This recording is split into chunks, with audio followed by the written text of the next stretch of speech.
Hello, everyone, and welcome to the Central Library on this lovely hot day.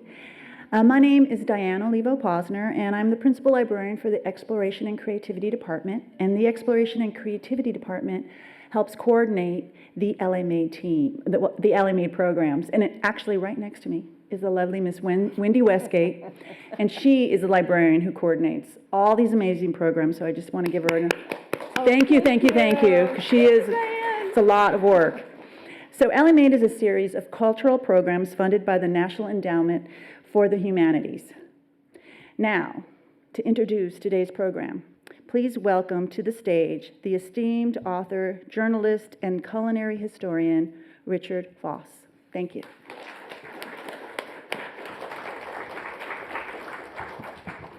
Good afternoon, everyone, and thank you for coming out. I know that in an alluring city like Los Angeles, there are all kinds of things you could be doing right now, and we appreciate that you're taking some time out here to come with us and to learn a little bit about the various products of Los Angeles. Los Angeles was originally founded by the Spanish as a place that was primarily agricultural and cattle raising, and Los Angeles County remained the most productive agricultural county in America up into the 1940s.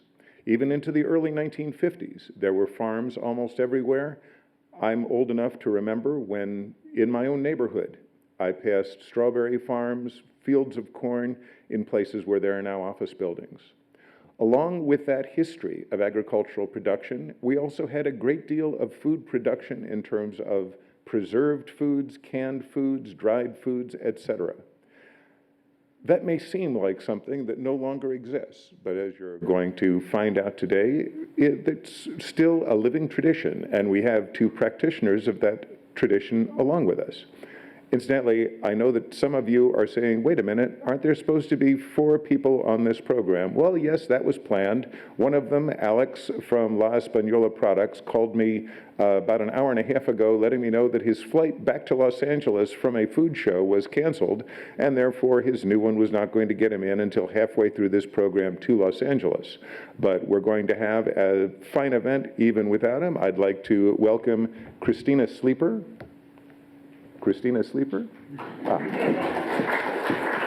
Of Sleeper Gourmet, and Leah Ferrazzani of Semolina Pasta. And now I'm going to sit down with them and thank you for coming out.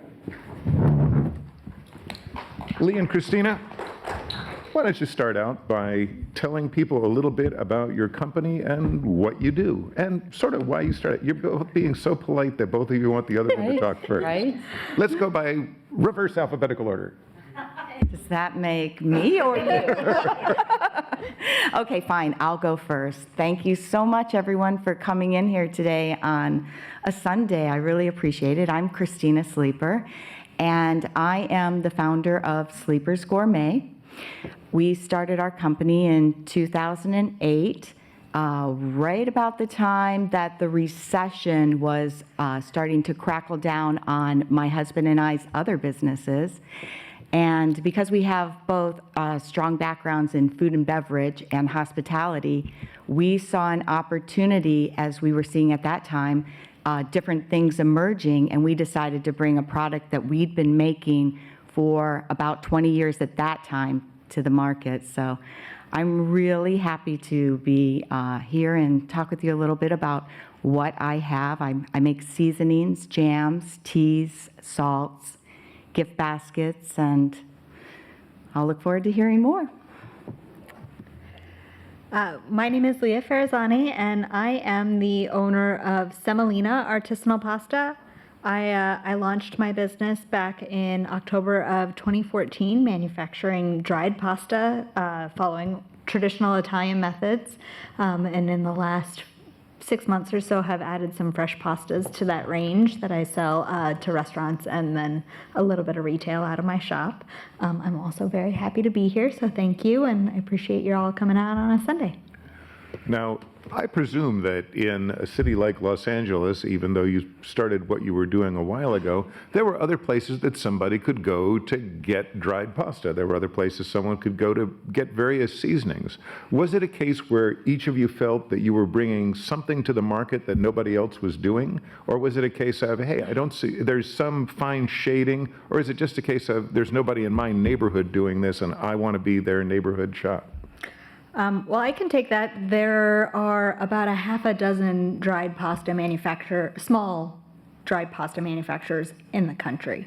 It is not something that is really common here in the U.S. If you're talking about something that's super high quality, following traditional Italian methods, you are talking about imported pasta.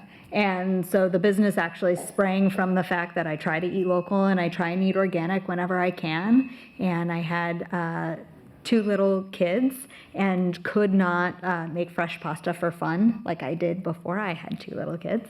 And so I saw a hole in the market. I kept going to the store and not seeing it there. And so eventually, I converted my laundry room into a pasta dryer to get going. And Not the actual clothes dryer into a pasta dryer, I hope. no, it would have kind of stuck together. Just imagine you can't put the socks in there because the fettuccine isn't out Right. yet, and it's just not You working. have to wait.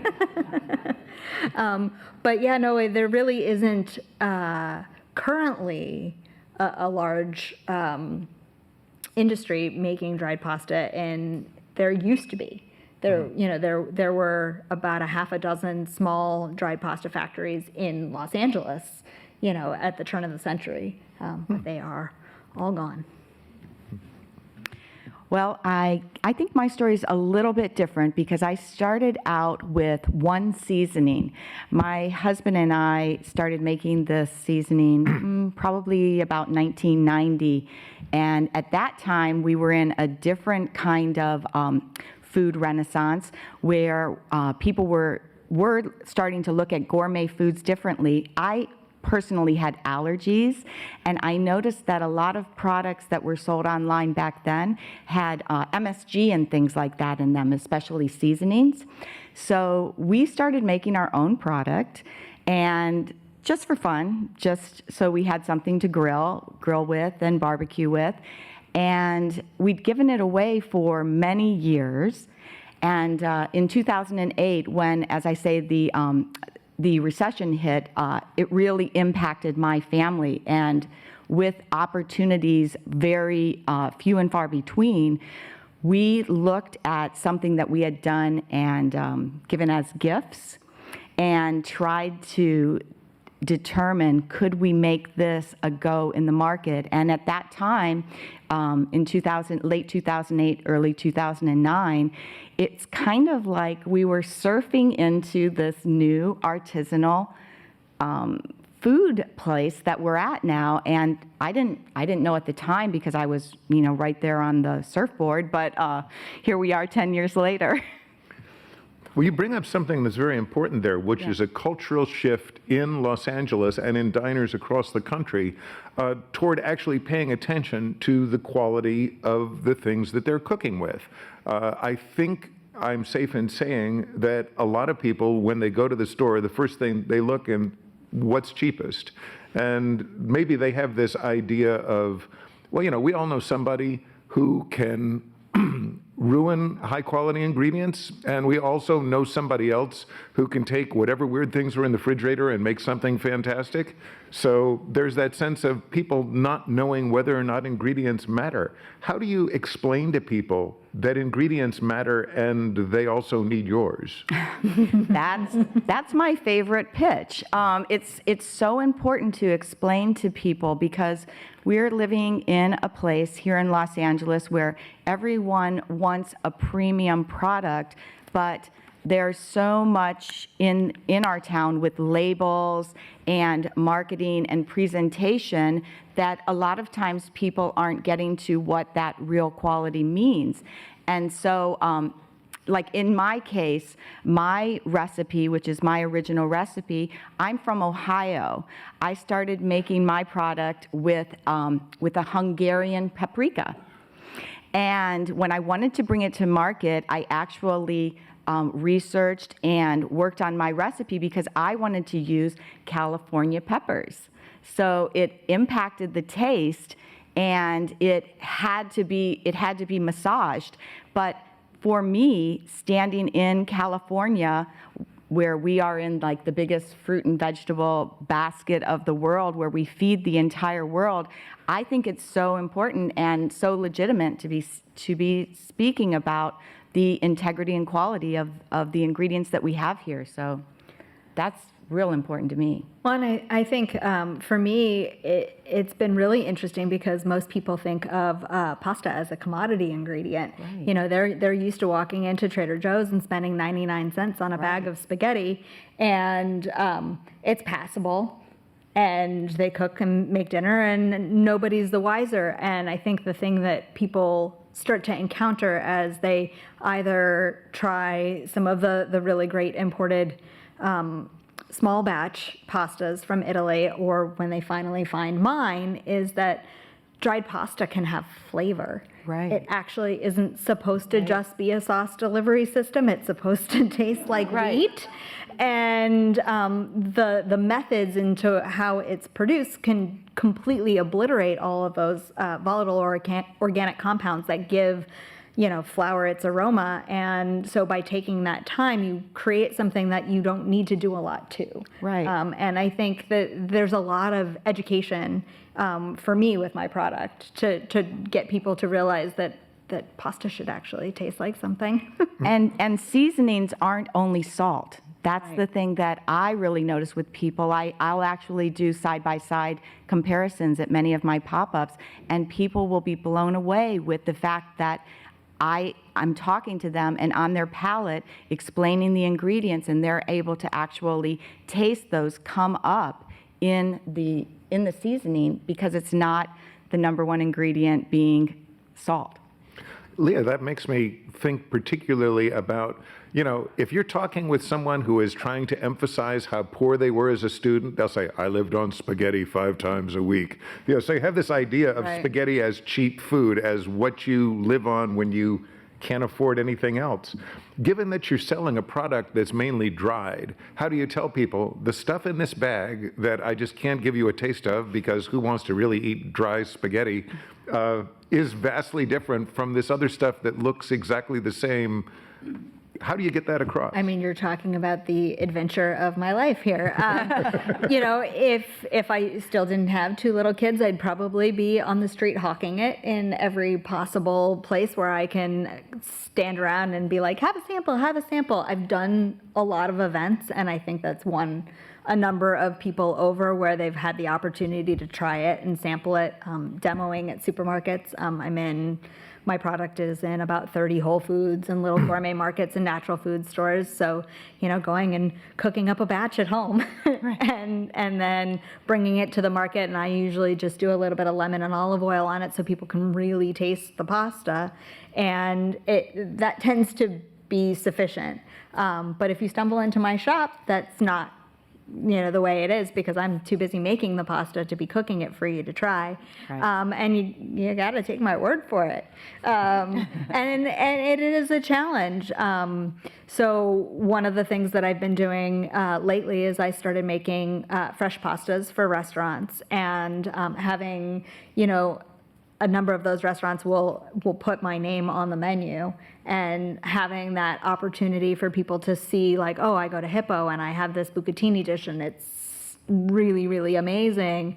Oh, and I can go get that bucatini and I can make that at home. And then if you come into my shop and you get me out from the back, then I will talk your ear off for 45 minutes about how to make that exact dish that you just had, because it's super simple ingredients and you have the foundation right in front of you.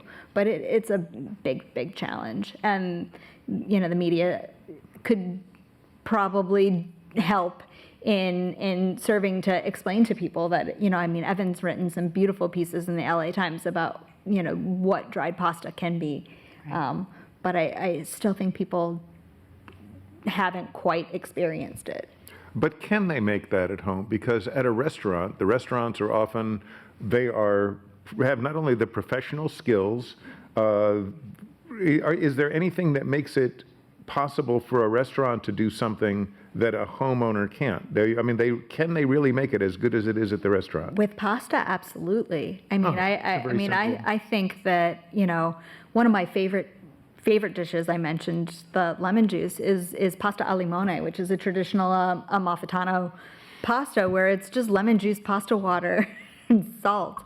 And it doesn't have to be complicated. It's just knowing what al dente pasta tastes like so that you pull it out of the water fast enough using a product like mine that has, that's been extruded through bronze dyes so it has the right texture to hold the sauce, has been dried slowly so that it has the flavor, and then having a fresh lemon out of your neighbor's yard. Right. I mean, you don't need complicated skills.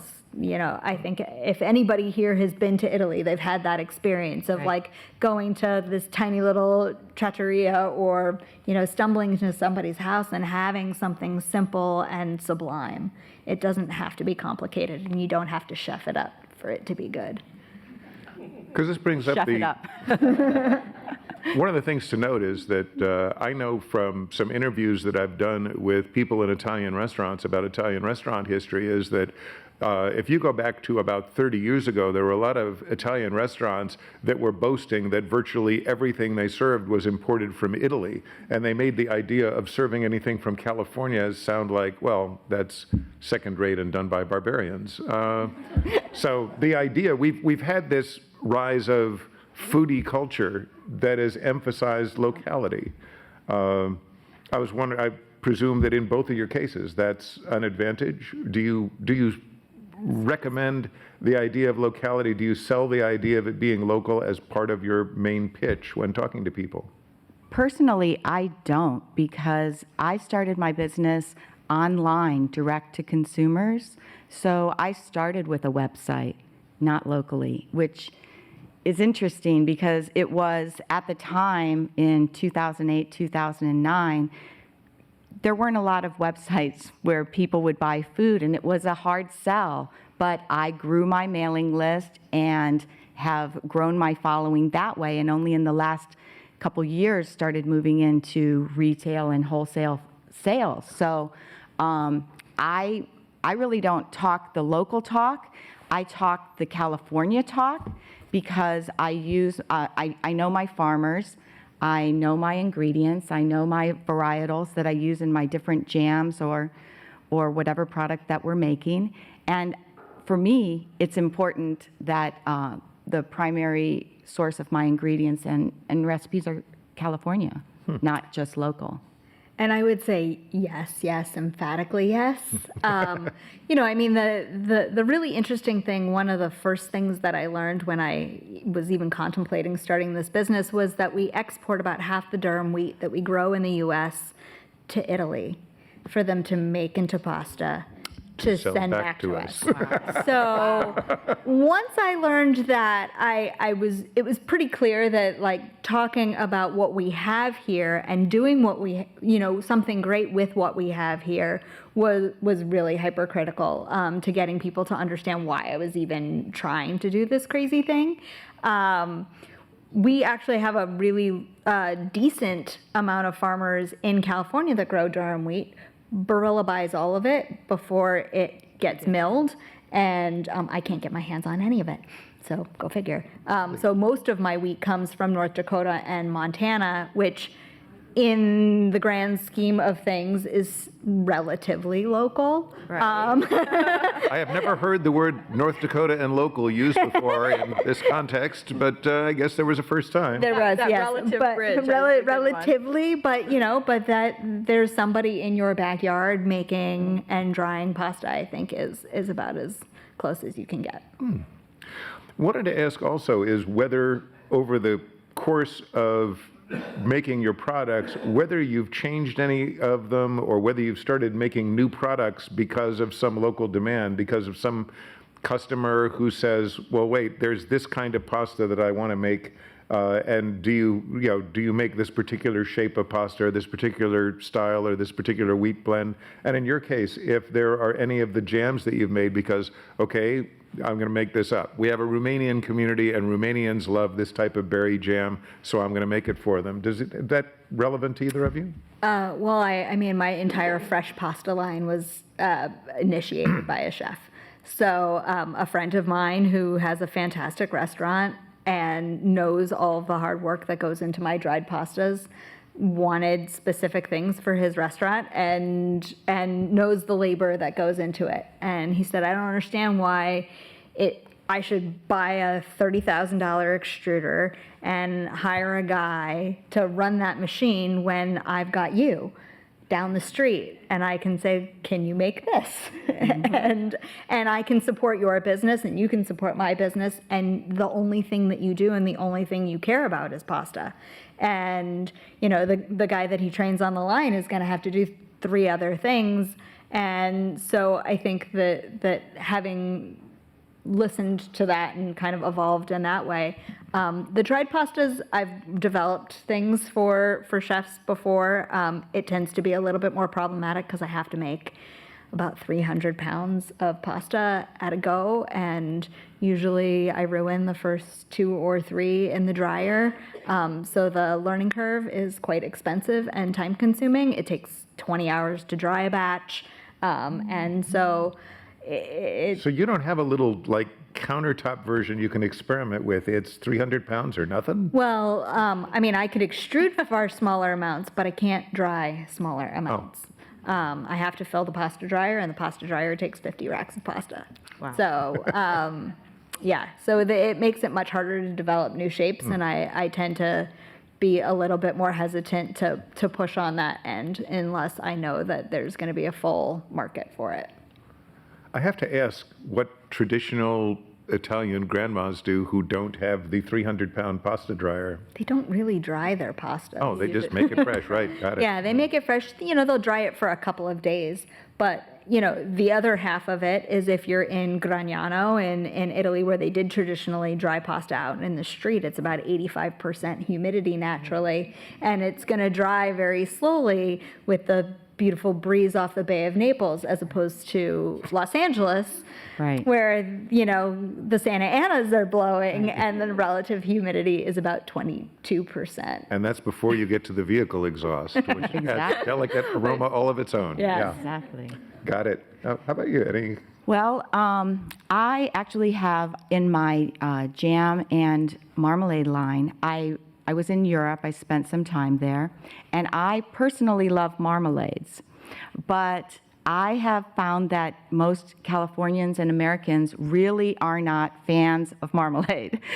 But I decided to take it on as my little mission to help people like marmalades. And because we have so much citrus here in California, I actually took a traditional orange marmalade recipe and gave it a California twist to kind of catch my Californians who like spicy, or other people in the United States who like spicy, but who also like sweet. So I came up with this product. I call it Hot Stuff, and it's tree-ripened oranges that I steep in whole chilies. You have the rind, so you have all of your marmalade components, but I gave it that California chili, and to me, that was my way to take something that's, very traditionally European with a very particular taste and make it local. I have another one that I did a riff on a triple citrus marmalade, which is the classic British style marmalade, but I gave it a California twist by adding coconut and ginger. And it softens it up. I call it Margaritaville. And I tell people that you can really make a margarita with this, or glaze your chicken or shrimp or fish and just give it that really nice little margarita flavor. And so you get that really nice marmalade without the off-putting bitterness that is what usually keeps people from really exploring. That's what I was marmalades. wondering, is that marmalade in Europe is traditionally made using the Seville orange, which Yep. is a much more bitter orange. Yep. It's actually inedible. If you see one of those beautiful oranges on a tree in Spain and pull it down and start to eat it, boy, are you going to be careful. surprised, because it's an orange that is usually inedible unless it's cooked. So you're using the California sweet oranges to Yes. make a marmalade. Yes. Is that really a marmalade if you're not having It's the... really a marmalade if you You're are using the peel. using your peels and you're actually steeping it through its pith. So it's really, when you're jam making, that's a topic for another day. I'm a master food preserver, so we could talk about that. But when you're jam making, you can make jams, jellies, preserves, and marmalades. And they're all different by recipe. And it's really not, it's not so much married to the tradition that we know of a Seville orange in a typical orange marmalade, or triple citrus being orange, lemon, and grapefruit. But yeah, it's the process, really. Have either of you made any products that are primarily aimed at the increasingly large group of people who are thinking about dietary restrictions? For instance, are you doing a gluten-free pasta? Oh, boy. Oh, I'll sit over here. I've seen them. They're out there. But I'm guessing that's a no. But are you doing any other products that are aimed at modern diets or modern changes about ideas about health? I actually did, because with my seasonings, my first seasoning that I brought to market actually has sugar and kosher salt in it. It's the only one out of 8 of my seasonings that has any sugar in the product. But I saw a call with the paleo diet, with keto, with diabetes, with all of the other range of things that we're seeing that are really impacting people's health. And so I actually took my first seasoning, which I call the original, and I reinvented it and added to my line what I call pure paleo. And it's my recipe without any salt or sugar. And it really makes a difference, because you get all of the flavor, but anybody who has those dietary restrictions, they can still get that flavor without having to really be very concerned. I make pasta. You make pasta.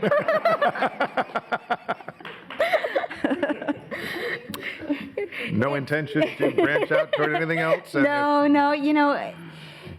it's a whole nother beast. You take the gluten out and you have to add other things.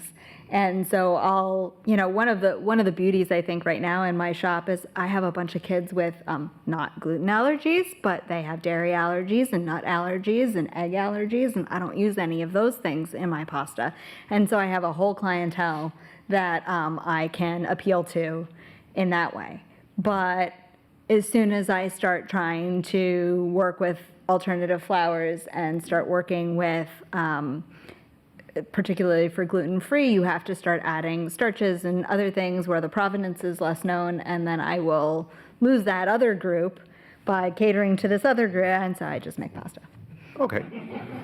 That seems reasonable. Wanted to also go into the idea of locality again, which is, you both started with projects that have a lot to do with the internet, where you're selling some of your stuff on the net, as I remember, and that was your primary outlet. How do you break through the noise of everybody else who's trying to sell products that people can't sample first? How do you get the idea out there of mine is better? Is it just the art of good advertising verbiage, or is there a thing that you push that is based on the idea of a Los Angeles or California product having some greater purity or integrity? It's interesting. I had a lot of debates with friends as I was developing my branding, because, initially it was very much about being Los Angeles based. And then there was the idea that, what happens when you sell to somebody in San Francisco and they hate LA? Right. And they're gonna see made in LA, and they're just gonna not buy it just for that reason. And so, but it's been hard to try and break through the noise, honestly. And I think the thing that really for me is it's me. It's a human being in this place where you can see us and hear us and relate to us that's making your food. And I think the whole idea of locality is really connecting to the people behind the things that you're eating. I think that it stems from an anxiety about the industrialized food complex and how disconnected we are from such a basic thing as feeding ourselves. And so it really doesn't matter that I'm made in Los Angeles versus made in the Central Valley or made, it's that I'm a person and I'm making this thing and I'm close enough that you could come and see me and talk to me and hear the thing that I'm doing. And I think that that's the thing that's broken through the noise for me the most. Well, do you have customers in San Francisco? I have customers in San Francisco. I have customers in New York. I have customers in Chicago. I mean, all over the country. Do the ones in New York and San Francisco ask for theirs to be shipped in like a plain wrapper with no return address? No. So their neighbors won't know they're dealing with Los Angeles? Yeah, it's not food porn. They are open about it. No, and it's really been nice as things have evolved where there are, like I said, there are about a half a dozen of us in the country, and I have customers who are like, yeah, I could get the one that's made in my backyard and I care about that, but yours is better. And so that's why I buy yours. Have you ever ordered pasta from some of the other artisan makers to try to just get a sneak taste of theirs to see how it's different from yours? Yeah, I've tried all of their pastas. Oh, important. And I actually, one of the really interesting things being in an industry that's as small as mine is that when I started out, there were some very specific questions I had about drying, and there were two guys in particular that had, one in Oakland and one in New York, that had dried pasta companies that were about a year ahead of me. And I reached out and asked a very specific question. One told me to go jump off a bridge, and the other was like, and gave me a little bit of information to be able to solve the problem. And over the almost 5 years I've been in business, I've kind of brought all of those other makers together because there's so few resources for us. So hard to access flour, so hard to handle equipment when it's all imported from Italy, that if we don't talk to each other, then nobody buys artisanal dried pasta made in the US. They're all going to just go back and buy the stuff that's from Italy. So the rising tide kind of lifts all of the boats, and we've built a community amongst ourselves. So I know what all their pasta tastes like. Same thing for you, Christina. On starting out with the question of, do you even online sell some of your items with the emphasis on being handmade with local products in the Los Angeles area? Are you building a brand for Los Angeles while you're building a brand for yourself? I say on my label, it's handcrafted in sunny Los Angeles. So I say, if you don't like it, San Francisco. I'm not worried about you liking it because I like it, but I really do stand by California being so important to me. And I think that Leah made a great point. She talked about the human quality because, we did start online. And even though the World Wide Web has been around for 25 plus years, I think it was like 25 years ago I made my first website. So I've been on the net for a long time. Coming on with this type of marketplace was really different because people were just starting to get used to buying, their books and other things on Amazon. It's really grown, but the human quality that I bring to the table is different than Kraft or Smucker's or some of the other big brands who you may get a human to answer your questions in customer service, but you don't get the same kind of passion as you get from someone who really is invested. My heart is in my recipes, and I really want people to use my products and enjoy my products. So I'm accessible, and I think that that's the thing about artisanally made quality products that's making them grow so much is the human quality. I've met so many amazing people over this last 10 plus years, doing similar things to me, or, making pasta. It can be really collaborative, because at the end of the day, we all just want to have a good meal with good friends and know that we're, doing the right thing for our families and our bodies. And however we can do that, I think that's the most important. And speaking of the collaborative element that Leah mentioned, do you have any place that you go that you meet other food artisans? And are there any of them that you know who are, in a way, your direct competitor, but you still have a good relationship with? I try. There are a lot of competitors. There are a lot of seasoning makers. There are a lot of jam makers. There are a lot of tea makers. So my field is pretty broad. I really try not to think of anyone as a competitor, as much as just they're going to get their share of the pie, and I'm going to get my share of the pie, and we all are just kind of in the field together. I have people that I can ask questions of, but getting together and we don't swap jam recipes or yeah, not really. That assumes we all have free time. Right. I wasn't necessarily thinking of it as having free time, other than thinking that if both of you are selling at a farmer's market, you might go snoop at some of the other booths. Oh, I snoop all the time. I mean, snooping is, that's how you keep your pulse on things, because flavors are evolving so much. I mean, when I look back to 10 years ago and the fact that, my first seasoning I've been making at this point for almost 30 years. So the palate for the country is catching up with places like LA, San Francisco, New York. And I grew up in Ohio, and it's kind of a little known fact, but the town that I grew up in is called Lorraine, and we're an actual international city. I had 55 different ethnic communities in my little town. So I grew up with the kind of ethnic palette that we have here in LA. My neighbors taught me how to make pierogies. Mrs. Gonzalez taught me how to make acapuquias. I really, when I'm doing my research, I'm going to my reference, which is my whole upbringing of always having ethnic, true tasting foods in my life. So that's what I want my customers to have.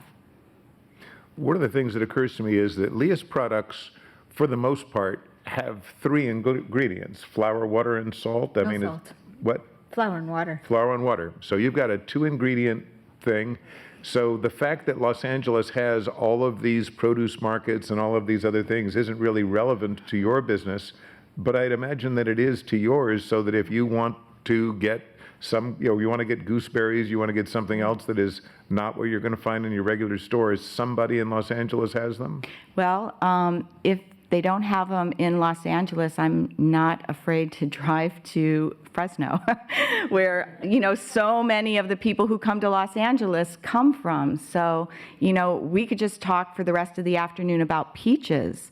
I make at this time, I have 3 different peach products on my website or coming, and I've made other peach products. They all use a different variety of peach, and when I'm out tasting, it's kind of like going to a winery. All of these different peaches actually taste different, and I think about what I want to do with what I'm tasting, and then that kind of informs my recipe and my creation. Mm-hmm. So. Do you have any relationships with sauce makers, with other people, where you're actually working collaboratively to develop something where you say, hey, I have this pasta and there's this sauce that I've heard of, or there's this sauce that I want with it?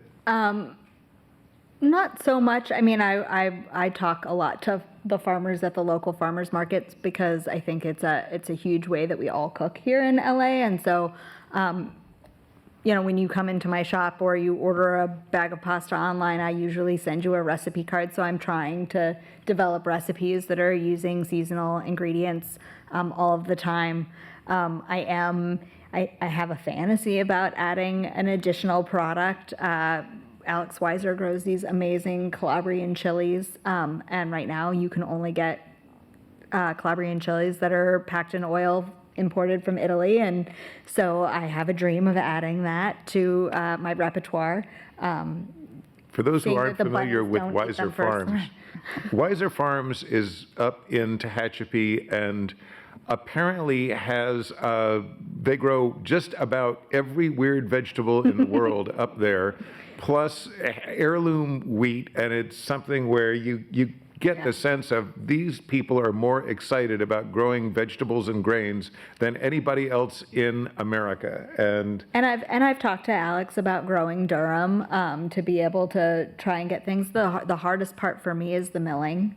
We have Nan here in Los Angeles, Kristen Toll out in Pasadena, which is an incredible flour mill, but she's a stone mill and she cannot really mill semolina, which is the traditional Steel flour millers. for pasta. And so I need to have a certified organic roller mill, and there isn't one online in the state.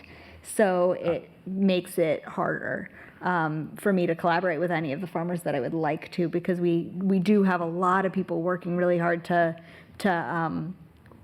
develop a grain hub because wheat was such a traditional crop here in California, and it's a great rotational crop.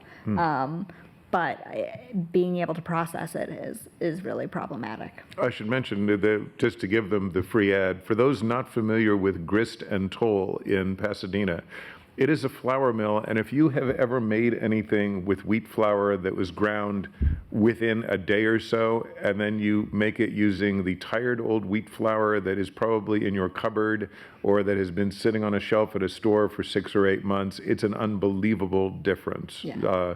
The really freshly milled flour, all of these oils have not oxidized. It is both better for you, easier to digest, and it tastes fantastic. So if you wish to experiment with that and don't want to go to full home geekery like I did and buy your own little flour mill for a couple $100 from Mock Mill, and make an amazing amount of, when you're early in the days doing it, you can spread flour over an amazing percentage of your kitchen while figuring out how to use this. Yeah. But go to Grist and Toll, or if you really are into full kitchen geekery, you can get the mill. So what I was looking for in asking about the collaborations with local people or with finding other ingredients locally was really looking for, why couldn't you be running your business in Ohio if you wanted to, or why couldn't you be running your business in the Central Valley? Is there an advantage to being in Los Angeles? For me, the advantage of being in Los Angeles is being surrounded by a market of people who care about what they eat. I do have customers across the country, but really centralized in the cities are right now people who really care about the ingredients and can afford what I do. Unfortunately, between the cost of doing business in Los Angeles and the cost of having a kitchen in Los Angeles and the cost of labor in Los Angeles, it's not cheap to make a pound of pasta. Mm-hmm. And so I need to be in a place that can afford that. And so that is a big reason why I couldn't do what I do elsewhere. I don't think that there would be the same market for it. Is part of that interaction with customers really have something to do that is not measured in dollars and cents? It's a measure of the relationship and sort of the fact that they're a cheering section for your business and telling their friends and buoying you up on the days when you wonder why you did this? All of those days, yeah. I mean, I think We all have those days. I think that being in LA has a really robust food community about people who really care about what they're making, whether they're restaurant chefs or other producers, and being in a place where there's a community of people who do that makes it tolerable to run headlong into that wall on a daily basis, because it's hard. It's really, really hard. But it's also really fun and really invigorating when, when you sit down with somebody like Christina, you're like, oh my gosh, and we can kind of work through some of those issues that are going. And I think, if you're not in a place where people are as passionate about it, then it's a lot harder to be able to have the fortitude to get through those really rough days. For me, being someone who is, I consider myself a native Californian now because I've been here more than 20 years, but I do have my roots in the Midwest. And the thing that I notice is that it's, the percentage better than me. I think it's 70 to 90% of the food we eat in the United States comes from California.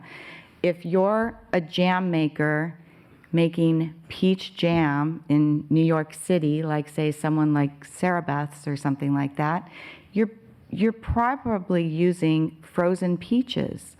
I actually, being here in California, know my farmers and can get my products. I make my products when they're in season.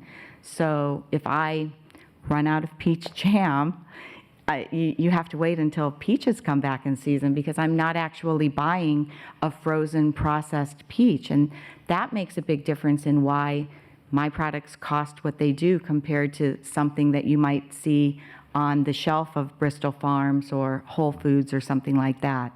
And I think that that's really, really important because everything starts with great ingredients. And we have here in California, especially seasonally, some of the best in the world. So I think it's really important for me to be here. I have people talking with me all the time and saying, you sure you don't want to go over to Nevada? How about you go into Arizona? And I think then I'm doing the thing that I am I don't want to say despised, but the thing that I don't support for my business, which is buying my produce and raw ingredients for my jams and sauces frozen and processed. And that's just, it's a good, trust me, I've tasted them. There's some really good quality frozen products out there. It's just at the level that I'm at right now, it's not what I want to be using. So it makes a big difference. Just offhand, who do you think is the closest actual agricultural producer that you're using? Are you dealing with any farmers who are here in LA County? Sometimes, depending on what I'm making, I will buy my produce from the Santa Monica Farmers Market. So those are producers who are coming from Santa Barbara, Ventura, Fresno. It just depends upon what particular fruit or vegetable that I'm buying. So that's close because I didn't have to get in my car, but they got in their cars and trucks. So, everything that we have here in LA, it's not really grown here. And that's something that is, I actually tell people about that. I tell them about the varieties on my jars. So, it's real important to know where your food comes from, and we're at that place right now in the world where that question is asked, 10,000 times more than it was 10 years ago when I started. Yeah. We've both mentioned some of the upsides and some of the downsides of having a place in Los Angeles. Is there anything, and I'm just asking this in the sense of, in a perfect world, is there anything that the people at the city, the county, and the state level could do to make lives easier for artisanal producers like you? How long do you have? Right. Well, we got a little time. Don't give us the entire thing. How about the summary version? I think places to work would be great. the cost of real estate in Los Angeles County is astronomical. And there have been some new developments over the last few years of people building either shared kitchens or kind of, I don't know how, Co-ops. Co-ops is the best way to describe like an LA prep, but the cost of doing business out of those places is still astronomical. And it's And I really don't know how hard. the city could help us with that, because you're talking about, real estate owners. It would- And so it's really not a city issue.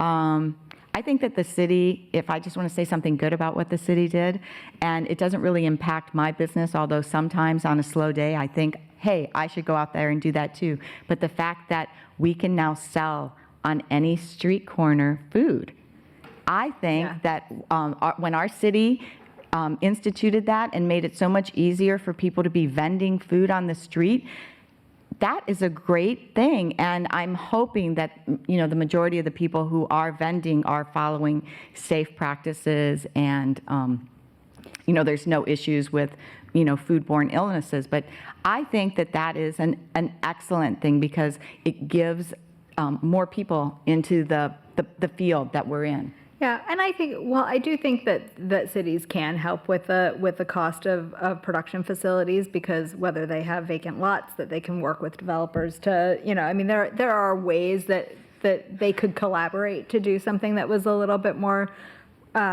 supportive. Actually, I will say that LA County Department of Public Health has been rather flexible and forward-thinking in the last 5 years in trying to understand what the smaller food businesses need, and not addressing us as a one-size-fits-all. Someone should call them, because they're going to faint when they hear someone say that, because what Right. most people do is complain about the health. Yeah, the city of Pasadena had a panic attack when I came into town, because they had no idea what to do with somebody who was making a non-retail product. They technically don't govern wholesale production at all, and then wanting to have a little storefront, because they wanted me to have like all restaurant level kind of setup in the front, whereas the state of California didn't need me to do that. And I was like, I don't understand how I can make this bag of pasta under like fully licensed professional kitchen and sell it to Whole Foods, and somebody can walk into Whole Foods and buy it, but I can't sell that same bag of pasta to a customer. And the woman who was in charge of the Department of Public Health was like, that's a really good question. I don't know. Let me do some research. But they just didn't know what to do with a business like mine. So I think the willingness to have conversations with makers and to think outside the box and to adapt a bit, as long as all of our goal is the same, which is to produce safe food for public consumption, then I think that the level of anxiety that gets kind of bandied about needs to kind of just take it down a notch. Well, whenever you give a city a brand new problem, their first answer is likely to be, make this go away the easiest way. Right. Just Right. say, no, you can't do that, and then see if they really care enough to keep bugging you. But, real estate, although there are so many clamoring different purposes for every empty bit of real estate. Right. Some people are going to want to see it for instance, homeless services. Some people will want it for actual long-term housing. Some people will want it for businesses to make the business environment healthier. I was wondering if there was anything else, not having to do with health and safety standards, but anything else that could be done in terms of the city. Is there a Buy LA program? Are there other programs by the city that would help people who are buying and selling find each other? I think some type of marketing campaign within the city or liaison type campaign would be fantastic to try and connect people to be. It took 3 of my 5 years for me to find a printer to do my labels in LA rather than North Carolina. Right. Everything. You know, just like the resources to be able to, I mean, and that's with the internet. It's just Right. not that easy to, Yeah. you know, to really get connected with people and to try and keep some of the production local. And so I think that would be an extremely helpful thing for the city. But everyone that we deal with, from labels to jars, et cetera, they are all feeling the squeeze and the pinch from being in the city too. So their prices reflect that, which is why sometimes I actually fought for years going from a ball jar for my jams when I first introduced them into a more retail style jar, because I didn't want my jar to come from China. And I'm from Ohio, where Libby and Anchor Hocking, and I grew up with glass manufacturers, and I spent probably 3 or 4 years poking my eyes out and trying to find a really wonderful jar. And guess what? I now use, a jar that is imported. I'll mention that when I was looking for people to be on this program, because I'm not merely moderating it, I also was putting together and empaneling it and creating the idea here. I started looking for food producers in Los Angeles and discovered that there are a lot of them who have a Los Angeles address for something that is allegedly their factory. And then when you actually find out, well, that's just an administrative space. Everything is really made somewhere else. So in some cases, there are things that look like they are local businesses that are not. And if you actually care about this sort of thing, you have to ask. Because that's the corporate office or the administrative office, or it's an office where things used to happen, but they really don't anymore. But they haven't removed that from their website because they like the California marketing. And I want to say something about that. That is, it does affect consumers and how your perceptions are. A product is artisanal or is a product gourmet. And many gourmet products that are marketed and are beautiful that you see in Whole Foods or some other places are actually what we call in the industry co-produced, meaning they're not made by the company Smith Jams, let's say Smith instead of Sleepers. Smith actually has them made in more of a factory setting, because these factories will do runs and run your products for you. And that's something that, gets asked of me often because of the cost of my products. And my products are handcrafted and artisanal, and mostly handcrafted and artisanal by these hands. So, as I grow, and I'm having to add staff, but those are things that I have to look at. Is the companies like, say, Sarah Beth's. Sarah Beth's has a huge factory in New York, and she's really grown, and she started out 20 plus years ago as someone like me, but now she's more of a factory food, which I don't want to say that in a bad way, but just she's not as artisanal and handcrafted as she maybe was 20 years ago. That's okay. That's her growing to that level. But I think that's something that people don't know the distinction between.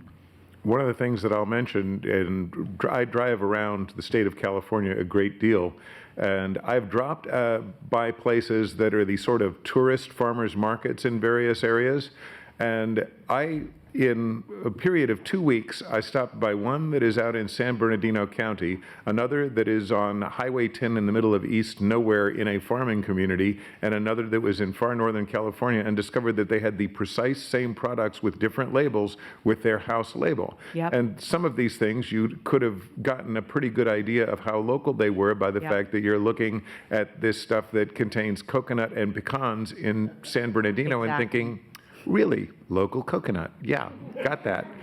and pecans and lots of other things that are not local, and that they've all got the same chocolate-covered peanuts and various other things. So sometimes when you try to figure out what's really local, someone there will point out, well, look, this has our label on it. Well, Right. if I go to that company, it'll have my label on it next. Right. So it can be harder to figure out what's really local. Yeah, I mean, I think, that was actually a big decision that I had to make as a business, because I had been growing very quickly a couple of years ago when I was in much more grocery than I am now, working with a distributor.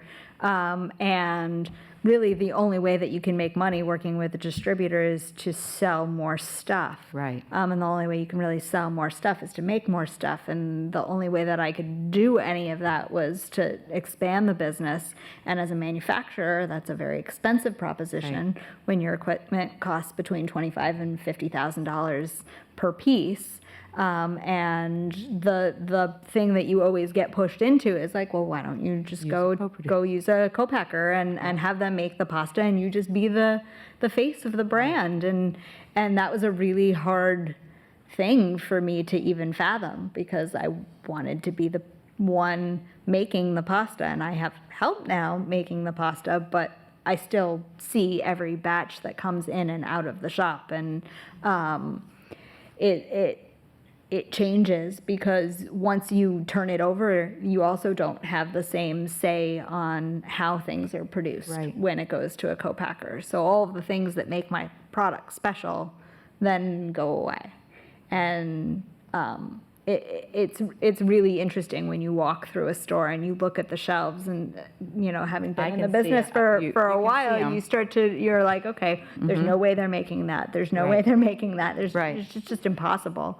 And there's nothing inherently wrong with it, but it does change the product, and it definitely is not artisanal. Okay, we're going to go to questions in just a moment, but first of all, I wanted to ask one more question. In a sense, I'm asking you to tell us, both of you, whether you are the future of food in Los Angeles, or whether you are a throwback to a past, or is there a difference? Is there room for more people like you to start up here and do what you've done? We're going to beat each other out for that one. Yeah. You can thumb wrestle for it. Yeah. Are we relics or are we the future? I think that food is evolving so much, so we do have a real presence with our businesses being with the future. As I said when I first started doing what I'm doing 10 years ago, that was when I really started seeing this new renaissance of artisanal, farm to table, handcrafted, all the words that we've all, accepted as part of our food vernacular now. But as far as a relic goes, yeah, I think we're partly that too, because in this time where, so many people just, less people really are cooking at home. That's a fact that I deal with all the time. So when I'm developing recipes, I'm trying to develop recipes that people will be able to make, and they will be easy to make, and they will be something that they'll do more than once rather than have a big production. So, but all that being said, everyone's eating at different times. People aren't eating together. People are eating at their desks or in their cars. So we are kind of, I feel like a little bit of a relic, but at the same time, I feel more like, I think, a luxury, because it's kind of, eating well is the kindest, most wonderful thing that you can do for yourself. And I think that, even calling it a luxury is wrong, because we should all be able to eat well all the time. But that comes with education. So I think that, really more than the issue of us in LA being the future or the past, I think that we're educators. And I think I would agree with Christina that we kind of walk the line between both something that's a little bit of a throwback and something that's the future of food. I don't think that people are going to go back to wanting to eat flavorless, tasteless things that they don't know where they come from. Right. I think that we're catching up with the care that we used to have and that the rest of the world maybe never lost. And reconnecting with something that's so substantial. And I hope that it's really just a harbinger of a future to come where the food sheds are more local, Right. and that it's more accessible across the line for everybody to eat in a way that is both more sustainable and more connected and more delicious. Absolutely. Excellent. Okay, now let's go to questions. Is there someone running a microphone around? Just a moment. Okay, get the attention of the people over there, and one of them will bring a microphone to you, or you can go to them. What are you doing? Oh, all right. Hi. Let there be light. I just was curious because you've mentioned your name of your company, but I don't know your company and what restaurant you were referring to. So my company is called Semolina Artisanal Pasta, and the main restaurant that I was referring to was Hippo in Highland Park. But my pastas are used at Osteria Mozza and the Bellwether, Farm Shop, Lincoln. Yeah. Oh, hi. On the subject of the local government possibly helping with space, Yeah. does anybody know of any kind of program where they link artisan food makers with all the commercial industrial kitchen space that they would have? Right now, there are kitchens in schools that aren't being used. Right. I guess a no-brainer would be like a technical school, a local public technical school with a culinary department, and then you have people coming in. This is how you make sausages. Incidentally, I get to use free space, something like that. Anybody aware of that? I think that's a really, really great idea. I'm not aware of it. I know that we had a really strong and growing master food preserver program here in Los Angeles, but because of funding, that was actually tabled here in Los Angeles, so we don't have a program like that here. And that, to me, was really great because it taught people in my community. I was able to go out and teach people how to make jams, relishes, pickles, etc. So I would welcome something like that because there really are a lot of factories that are sitting dormant, and I don't know. Yeah, restaurant kitchens that Yeah. could use some income on their off hours. I mean, Would be there's so so many great. different.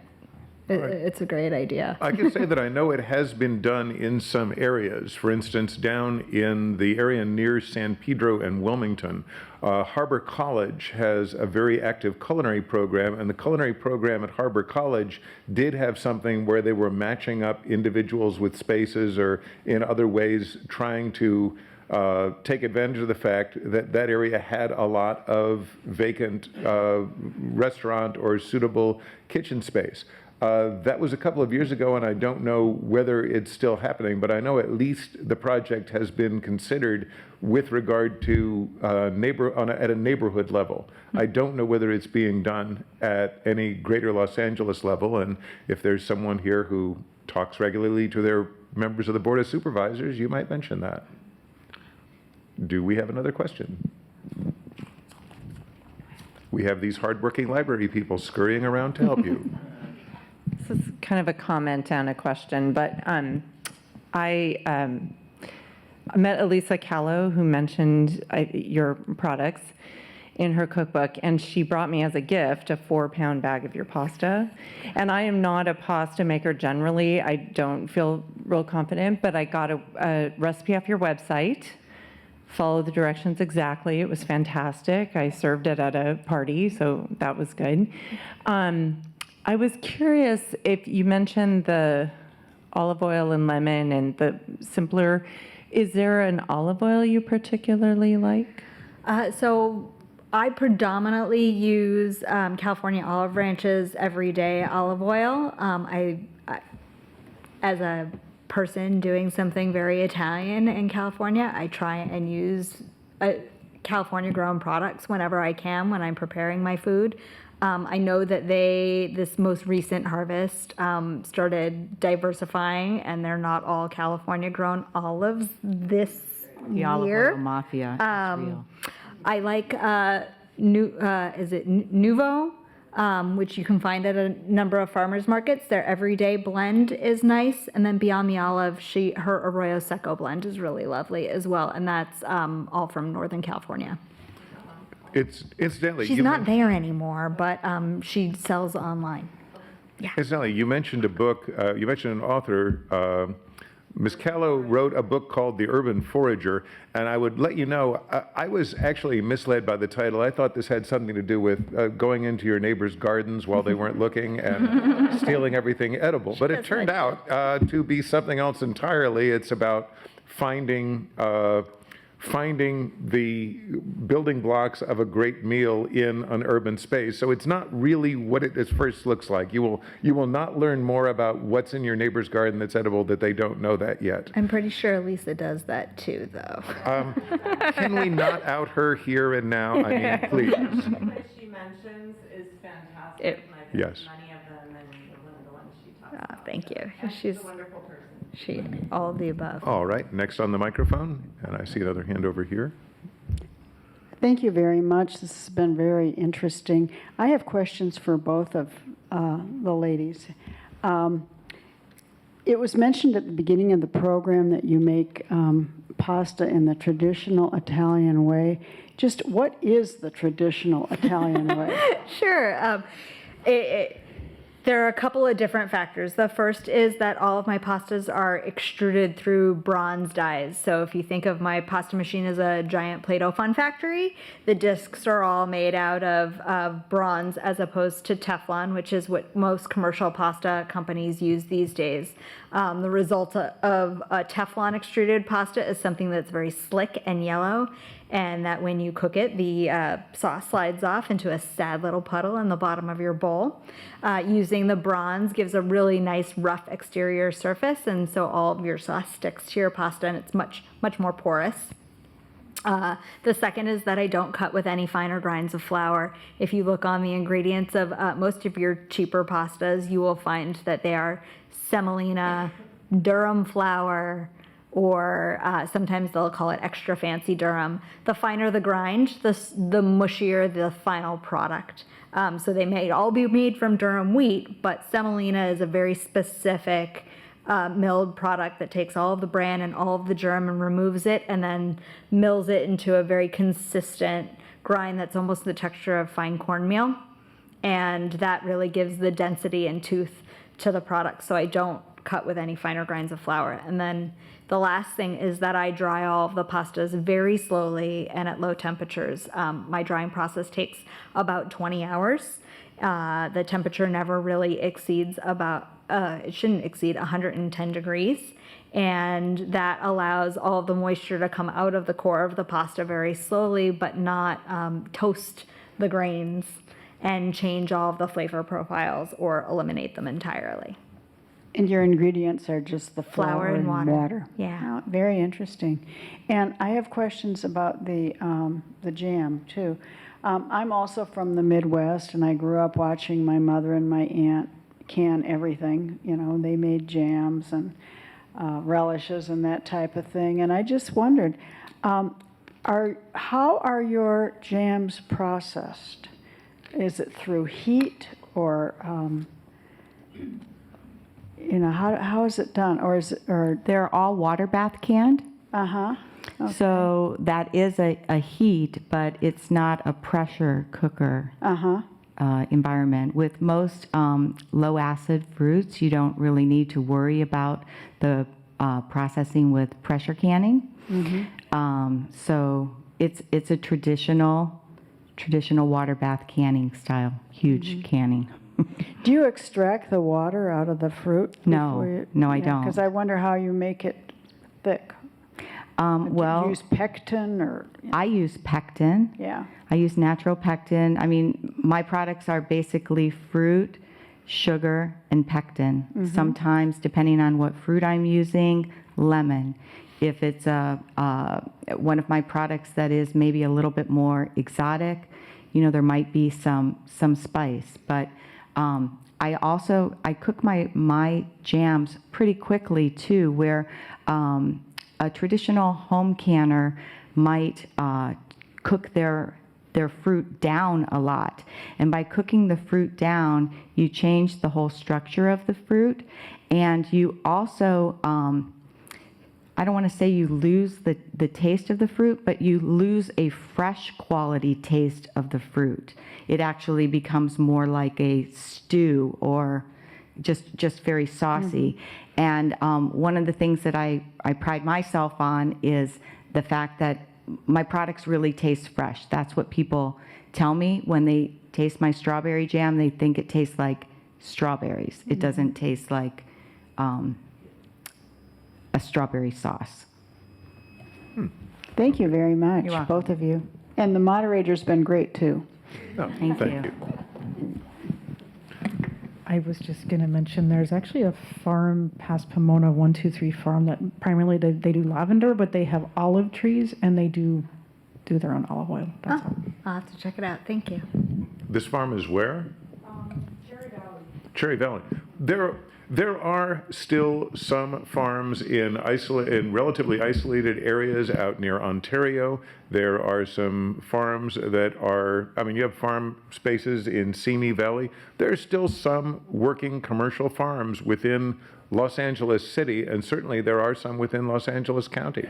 And then when you get up to Ventura, we're still getting a lot of strawberry harvests out of Ventura. That's right. So there's a lot of that is a relatively short drive away. It is So- kind of local. I was hoping you could talk a little bit about organic certifications and also the cottage food program. Have you seen any products come out of that from small vendors? Me. Right. I was a cottage. I was You were a cottage food. You were one of them.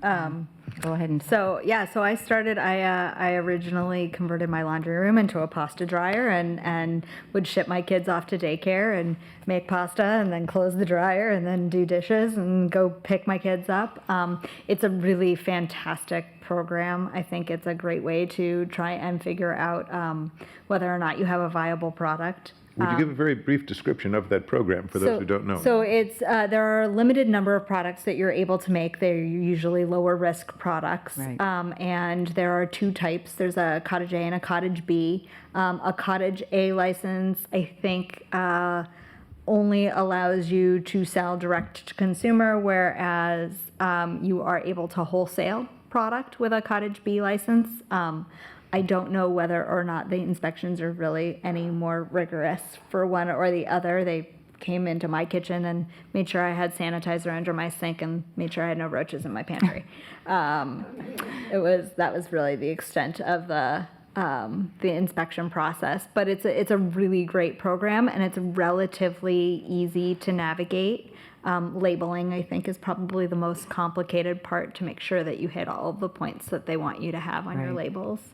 Right. You have to hit all the FDA points on your labels. But as far as organic and organic certification, it's expensive. Very. It's really expensive. And so what I actually use primarily organic fruits and vegetables, but I'm not organic certified. I'm not in a position where I want to pay for my certification, although I'm getting to that point. And I think it's really important. I think that many consumers look at that as important. But the other side of it is that farmers are being squeezed by the organic certification. So you can go to the farmers markets, and you can actually see and talk to farmers who aren't in the organic area, and they'll tell you that they're using organic practices. They just let their certification lapse or some other issues. So I think in California we're really fortunate that, especially if you shop at farmers markets, you're getting a pretty good quality fruit and vegetable most anywhere you go. one of the things that is happening is California actually has an increasing amount of land that is farmed using organic techniques, but a lot of it cannot use the name organic because of the fact that you can't use that until you have used only organic techniques for a certain number of years. So there can be a place that, because of the fact that 4 years ago there were non-organic techniques used there, you have to wait because it has to be 5 years of continuous production using organic techniques. To get, and that's to start the certification for becoming certified organic. So there are a lot of people who will use the term organic practices or organic techniques to show that they are farming in that way, but they don't qualify for a technical reason, or simply because of the fact that if you have a very small acreage, unfortunately, from as I understand, the price does not change based on a small acreage versus a much larger acreage. It does. And it does? Yeah. Okay, but I've heard that at least it's still very expensive for a small product, a small farm to get the actual certification, so. Yeah, it's cost prohibitive, so I am certified organic, and I have been since I moved out of the house and into my first commercial kitchen, and it's cost prohibitive, I think, to begin with, for a lot of brands. And then it's the level of administrative work is really daunting for a lot of brands, filling out all of the paperwork. I mean, I have a level of traceability within my product that most brands my size would never even think of doing. That includes having to pay for expensive inventory tracking software so that I can see every lot of flour that goes into my pasta down to the customer that it gets sold to. And I can track every single batch, back to the beginning of my business. And that costs a lot of money and takes a lot of time. I probably spend, for a small business my size, I spend $1,500 a year on just being able to put a USDA organic certification label on my bag. All right, and one last question, because we are actually at the time at which we have to fold up here. Christina, you didn't mention where your shop is, one. And the other thing is, when you were talking about artisanal versus gourmet and handcrafted, all of those are terms, I gather, that have no defined legal meaning. So can't people put those on their labels? And they do. When it's, okay, that's it. So like, I know, if you say certified organic, that has a meaning nowadays, but the words natural or handcrafted I don't believe those have, okay, so I'm right on that. So anybody can put those on, okay. You can put the word gourmet on a bucket of water. That's right. They do. They do. How many bottled waters are considered gourmet? Right.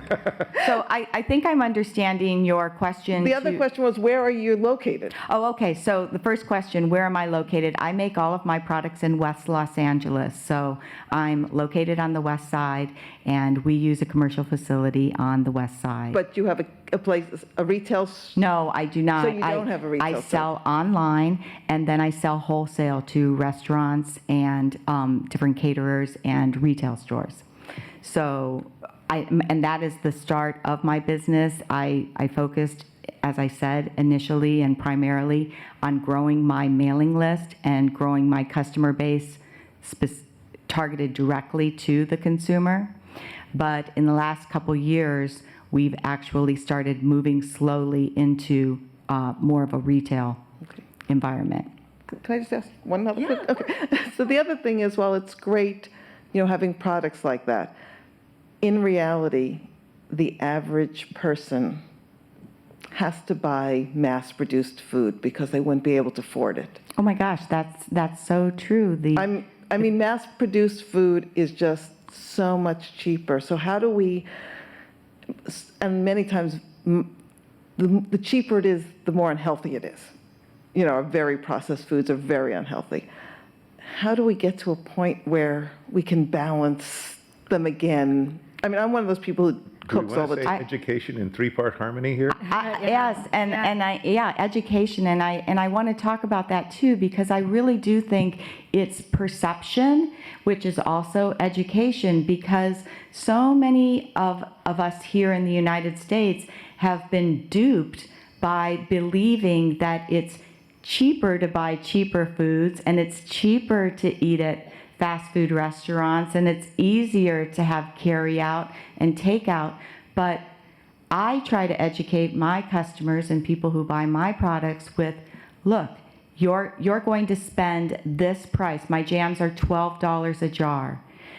You're going to spend that, but what are you going to spend if you go out and have one scoop of ice cream with one little tablespoon of jam at Salt and Straw or some other place? You're going to spend more than that. So when I used the word luxurious earlier, it really is more about education, where we have to re-educate ourselves that having really good quality food is worth it, and also thinking about portion control, because in the United States we like things cheap and we like them supersized. So that it's just all Right, but one of the things, I work with formerly homeless people sometimes, and we work on budgeting and things. And the trouble is, you can't tell somebody if they can feed their family for with $1 pound of pasta and and then use the other money for the sauce and maybe a vegetable. They can't spend, I don't know how much your pasta is, but it might be $5, $6 a pound. $8, okay, sorry. I was, but so there. Yeah. And I feel bad because I can't say to them, Right. oh, you can't buy that because it's not really healthy, but it's sometimes. Well, I have a word. Economies of scale, right? Right. When you, well, I guess that's 3 words. When you think about a bit, so for a business like mine, I think it's probably a little less for an item like yours. But if people who could afford to support my business chose to support my business, then I could afford to grow my business, and I could buy more flour, Exactly. and I could make more pasta, and I could lower the price. But when I buy one pallet of flour at a time versus an industrial company that buys a truckload of flour at a time, the price of my flour is 10 times the amount of and it's the same flour for some of those things. But you'd So- never be able to keep your artisanal hands-on feel if you mass produce. But I could be bigger. Right. And less expensive and still be artisanal. Barilla makes 10,000 pounds an hour. Okay? I make 14,000 pounds of pasta a year. I could make 30,000 pounds of pasta a year, sell it for a little less, Right. still be an artisanal business, and be able to make my product more accessible. So if the people who have the money don't choose to support my business, then I never get to a place where I can feed more people for less. And where is your business? I'm located in Northwest Pasadena. All right, and we're toward the end of this, but I would like you to, if there's anything you'd like to sum up, anything that you think is a good last statement for the panel, please let them have it. That doesn't mean you have to, just if you feel like it. I would like to thank all of you for taking time out of your Sunday to come and listen to us wax poetic about the thing that we do. I got into this business because I saw a need and I love to feed people. And so meeting people and talking about what I do is really just an exciting opportunity. So thank you for coming. Yeah, and of course I'll thank you as well. It's really important for you to take what maybe a little grain or nugget of fruit that you may have gotten here from us, and when you're out there shopping, when you're at the farmers market or when you're at Whole Foods, Bristol Farms, Gelson's, or any of these other stores, look closer at the labels and maybe ask questions of the people if they're there at the farmers market, and just engage, because I really think that that's the most important thing. Food to me is communication, And that's how I'm communicating right now with people, is through the food that I create. And so I just want, to hear from you and have you go out there and communicate with everyone else in the artisan food businesses. And I would like to thank both our two presenters, and I encourage everyone out there to look up their websites, to think a little bit about what you're eating and to eat some of the things that they make, give them a try. Also want to thank the Library Foundation and the LA Made program. There are brochures out there. There are brochures out there for the LA Made program. There are also brochures for the Culinary Historians of Southern California, a group that I'm on the board of. If this is the kind of event that you're interested in, I encourage you to look at our events. We have conversations about food on a very regular basis in this very spot and in Pacific Palisades and occasionally in other spaces around Los Angeles. Think about what you eat, go out and eat what you love, and thank you for showing up. Thank you.